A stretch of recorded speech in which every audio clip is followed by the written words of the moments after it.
Periquitos por aquí, periquitos por allá. El Presi debe estar contento, que el otro día fue su día, el día del llibre. Ja ves.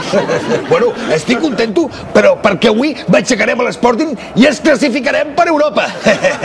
Mira, estic tan convençut que vaig a trucar ara mateix per reservar billetes per Europa.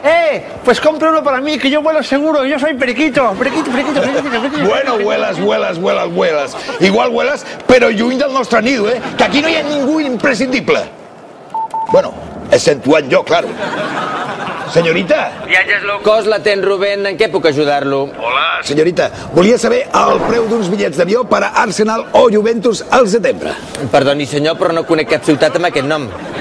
Quina vergonya! I vostè treballa en una agència de viatges i ni tan siquiera sap la geometria d'Europa?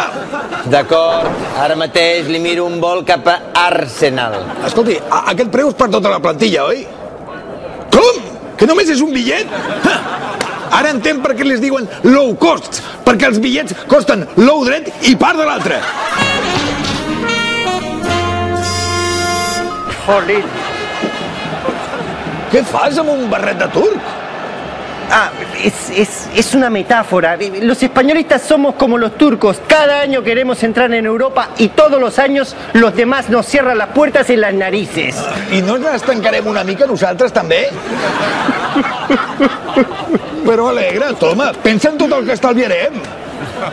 Sí, mira, només amb el que estalviem de viatges podem recuperar fins i tot el coro de l'Osasuna. ¿Al coro?